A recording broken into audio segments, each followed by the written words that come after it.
Yeah, ipabaktan mo na kay boss. Boss, salamat boss. Shout out. Yan.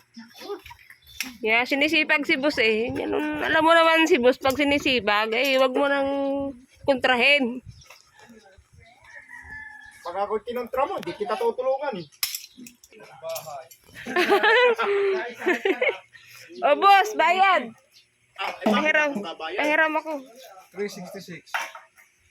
Hindi. Kaya ako galing sa deliver. Kaya hindi kita maintindihan. Akala ko nasa bahay yan. Kaya sorry. Apa yung barya? Wala akong barya. Yan. 366? Ano na naman kaya yung in-order na rin? Yayaman ka niya sa kapaparsel. Sana tunay. Yung gulong ko ay nagamit na raw nung Valentine's Day. Kaya hindi na nakarating. Ah, ano gano'n yan? Isang buwan na hindi pa narating. Nasa receipt pa rin hanggang ngayon. Tignan gulong yan. Yan guys. Yung aking order. Dumating na. Ginamit ko ng mga rider.